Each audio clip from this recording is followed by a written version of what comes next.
First, I want to express my gratitude for having this space be created for us to come together and collectively envision what comes next in this moment. I'm going to begin with a poem, and it's called I Be Diaspora Now. And if you're not familiar with the idea of the diaspora, the word diaspora comes from the word dispersion.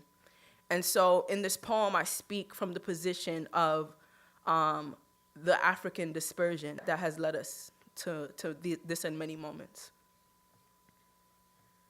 My name was not always diaspora, but one day a man crashed against my shores.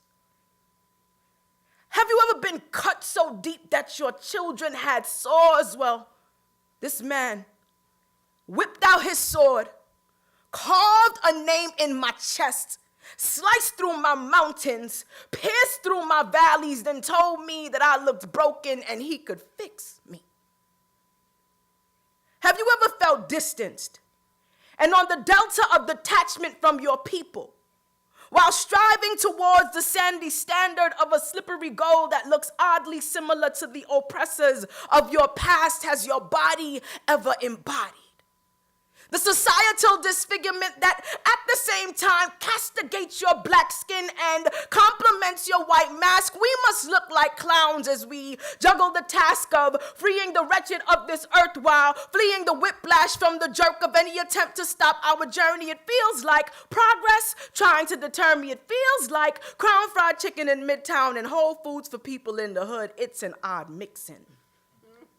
This quintessence of contradiction, this synonym of friction, this schizophrenic vixen has nestled its head deep into the discs of my spine and with violence created lines that move around from time to time. So there are shifting boundaries in my skin that shift with the frequency of political convenience and are falsely mended by the lenience of such things as affirmative action, like boys that call you pretty and doll when all they want is action figures.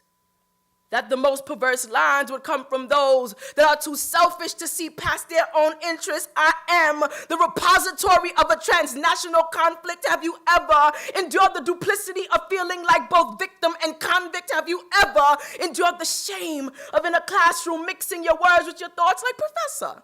This author purports that sometimes hegemonic forces are forced to use degrees of fabrication. And I'll be thinking the same thing, so I don't know why they be hating. This may sound like just another case of broken English, but I be as broken as the records of our history, so I'll be that broken record. I'll be that broken record. There were no lines between my Zimbabwe and my Botswana until you put them there, so I am a broken record. Can you see my lines where he crashed against my shores and cut me so deep that my children have sores? Civil battle sores, because in one world, every war is a civil battle war. It was self-inflicted trauma. See, my name used to be Mama, but I'll be diaspora now. Never asked, just carved Ifriqiya, Africa. Mama, you be diaspora now. And in these modern times, I've decided to take these lines that have hacked through my histories, pierced through my person, carved through my cultures, lacerated my languages, gashed places and left gaps. I've taken these lines and out of them, I've made maps where we can trace our way to freedom. In the spaces of our new identities, new entities residing in the crossroads of our cuts. They think we be broken here, but I am where lines of histories intersect and run deep. I am where roots meet, and I am where roots meet, so there be freedom in my lines. Thank you.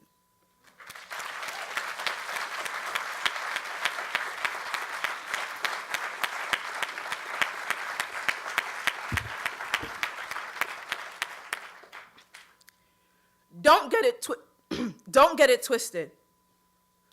This here moment that we are molding into a movement, this here rage and passion and protest, these questions filling the eyes of our children, this body on the ground, this body on the ground, this body on the ground, this body on the ground, this body, this asphyxiation with aims to stifle the breath out of a diaspora.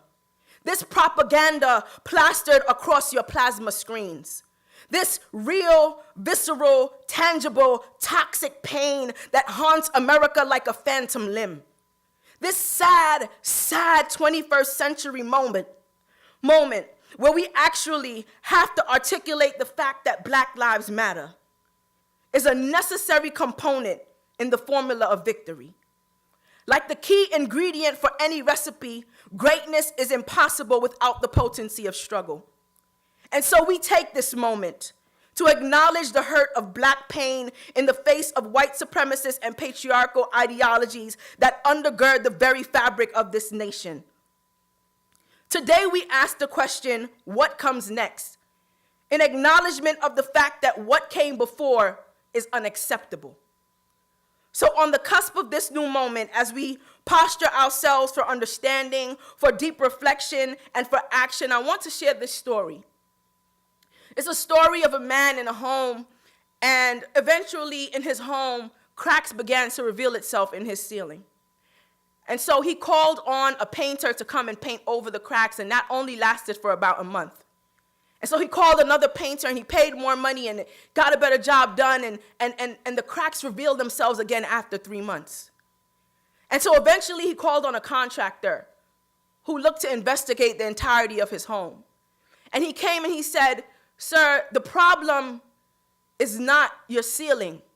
The problem is that your house is built on an uneven foundation. And so no matter what you do, until you address the foundation, the cracks will continue to show. What comes next will not be an artificial covering in the cracks of our reality. What comes next is that we have the stomach to uproot and unearth the festering foundational brokenness that brought us to this moment. What comes next is that we fight for justice across the four eyes of oppression, conceptualized by a collective of community-based efforts. The first speaks to ideology. It is the space where we unconsciously buy into collective norms about our reality, which means that we need to have an honest conversation and purposeful re-education across disciplines about how Blackness is conceptualized on an ideological level. The second I speaks to our institutions, meaning our places of work, learning, worship, etc., all end up reflecting unconscious norms and problematic ideas that live on the ideological landscape.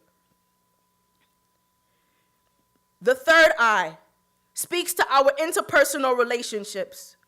For example, Black bodies are continuously read as threats to educators, officers, and other authority figures who wield power in the name of these institutions. Or Black lives are generally prefigured in the minds of others in very problematic ways that affect interpersonal interactions on a daily basis. And lastly, these eyes intersect with the internalized level of oppression, where we navigate our sense of self and situate our personhood into the larger narrative of humanity, where little girls and little boys determine their self-worth, and whether they are worthy of spaces where intellectual dexterity and prosperity flourish, as they are deeply affected by the ideologies, institutions, and interpersonal realities of their world. I want to end with a lesson that I've been learning from my plants that I'm growing on my windowsill. Each day that I come home after dark, I do not have to wonder where the sun was in the sky, because every day my plants insist on bending towards it. And so from this, I've learned that whatever comes next, it must be reflected in the way that each and every one of us bend and posture our lives towards justice. If we truly believe in the conception of justice, if we truly believe in what it means to have a better world, then that should be, the urgency of that need should be reflected in our everyday walk and our commitments and in the transformation of ourselves and in the people in our respective spheres of influence. Thank you so much for your time today.